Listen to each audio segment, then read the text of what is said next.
This is Beyond the Blue RC1, and I have an unboxing to do today from A-Main Hobbies. So let's unbox it and see what it is. If you read the description, then you already know. If you didn't, then we'll find out in a minute what we got. I have a lot of 3D helis and quads, but this is my first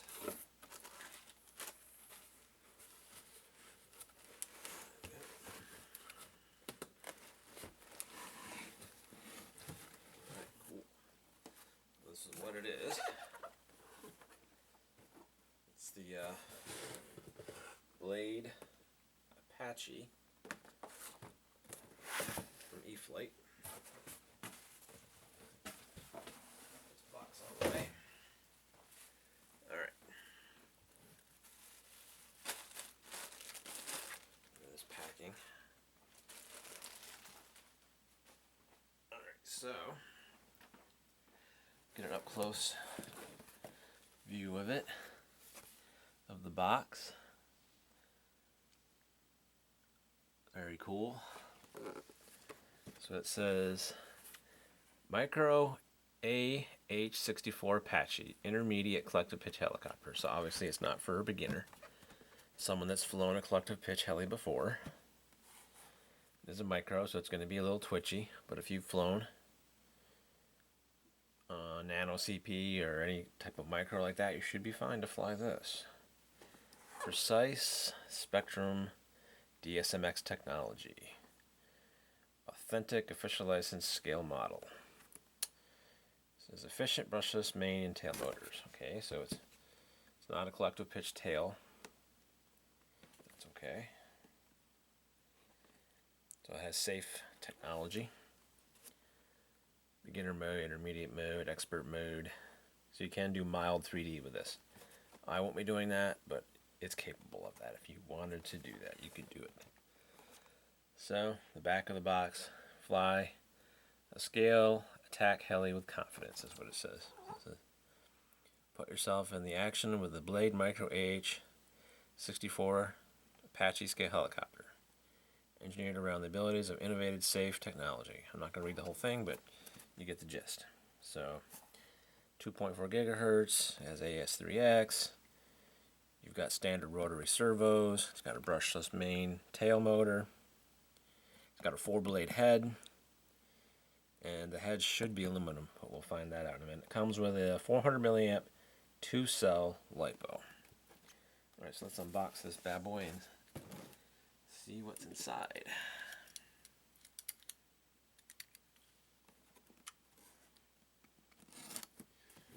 Tape. Okay. I think that's all the tape, just pieces on each edge. We'll unbox it here. And your standard manual. It's actually pretty thick. So it'll come with binding instructions and servo adjustment, how to fly, basic controls, what to do, installing the flight battery, your transmitter setup, pre-flight inspection, how to charge your battery, standard stuff, standard manual. Alright.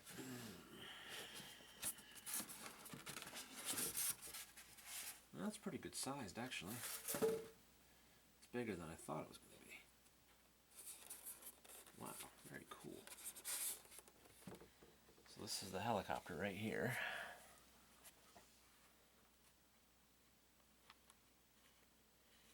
This is your head. Yeah, it is aluminum head. That's good. The swash is plastic, but that's okay. I'm sure we'll have upgrades to that eventually. I like to upgrade the swash to aluminum eventually. I think that's all that I'm going to upgrade with this thing, I have to say. Canopy comes off pretty easily. magnets. So that's what it looks like inside. That's good. You got your brushless motor. It's a pretty good size little micro motor. All right. Your servo set up right here. Now I've heard that there's not a lot of cooling in here, and I can see that there's really not. So I might modify this hatch a bit. Maybe let some maybe put in some cooling holes. I don't know. We'll see. We will see. But for now, let's get that back on there. All right. So that's the Heli. What else we get in the box? All right, you get your standard charger there. Charges 3-cell and 2-cell batteries. I had one of these with my Blade SR before I sold it, of course, when that went with it, but I'm like, it's nice I got one of those again. This is the battery. Okay. That's pretty good. It's a pretty good size little battery. That's in my hand there. So like I said in the box, 2-cell, 7.4 volt, 400 milliamp LiPo battery, 30C discharge, 3C maximum charge rate. That makes sense. Okay, so that's the stock battery that comes with it. Now I couldn't find any extra batteries, so I only have the stock battery for now. It comes with, okay, this goes in here for your charger. So it plugs into the wall. So you got a charger, power supply for the charger. Oh, here's your blades. Those are your blades. Doesn't come with the blades installed. You got to install those, but that's not a big deal.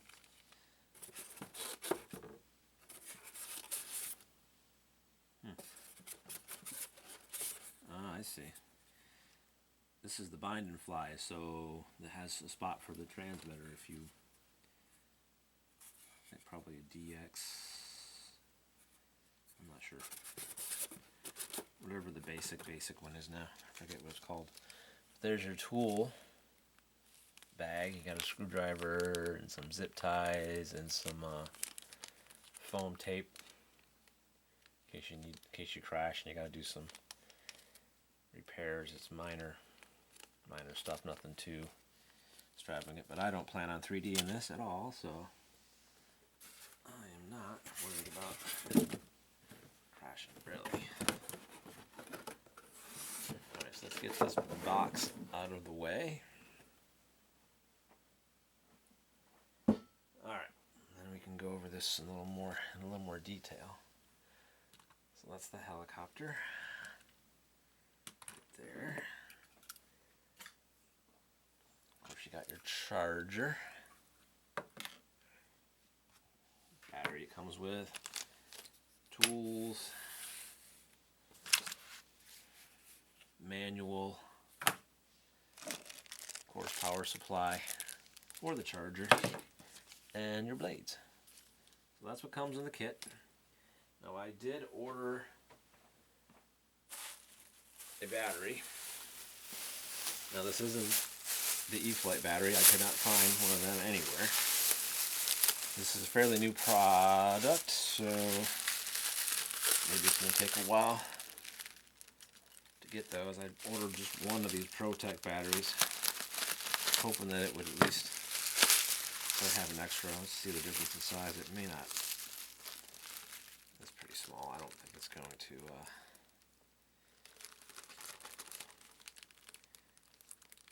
I mean, it might work, but I don't know. So it's about half the size of the stock battery. So it will work.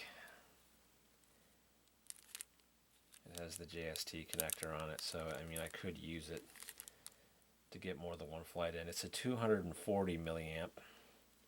This is a 400, so it's a little bit more than half the capacity of the stock. So I mean it'll work. I wouldn't buy another one. I'll just wait until they come out with more of the stock battery. but this will work now if I want to get in a quick second flight. I'll just have to turn the timer down, cut the timer down to half, or whatever the timer is set for the stock battery. So I do have a spare battery. It's not what I would have wanted it to be, but I did not feel like waiting for the batteries to become available, because with the holidays and everything, who knows when it will become available. So we'll just go over this. It's got some weight to it. It's not as light as I thought it would be, which is a good thing. So it's going to be should be nice and stable in the air. And then a little bit of wind. It's got some weight to it that'll kind of help with the wind too. It's not going to be so light that it just gets tossed around. So it's got some nice details. It's got some rivet detail. You've got the guns. You have the missile launchers. Some missiles here. Of course, on the other side, it's the same deal.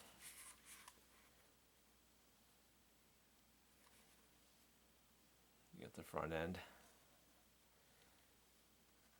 Doesn't turn, it's stationary, but still cool. Let me get this canopy to go back on the way it's supposed to. There we go, that looks flush. Yep. Okay. Wheels do turn. Now, I do wish that this pivoted a bit, this rear tail. Well, I wish it pivoted. That would be nice for the tail. So you could taxi it and turn it while that would be cool. But obviously, you can't do that. It does have some LED lights on it. You've got a red one there. And I think it's green there. Find out when I bind it and do a test flight here. Get the blades on it. And of course you got a clear one here, I believe. So it's a cool scale Apache. This is a lot like a plastic model that you would build and put on your shelf, except this one will fly because this is that kind of plastic. It's very cool, very nice. Well done, E-Flite. And I don't know if I mentioned it's got the machine gun on the bottom, which is pretty cool. A lot of scale details. This is really cool. So, this is Beyond the Blue RC1, and I hope you enjoyed this unboxing of the E-Flite Apache.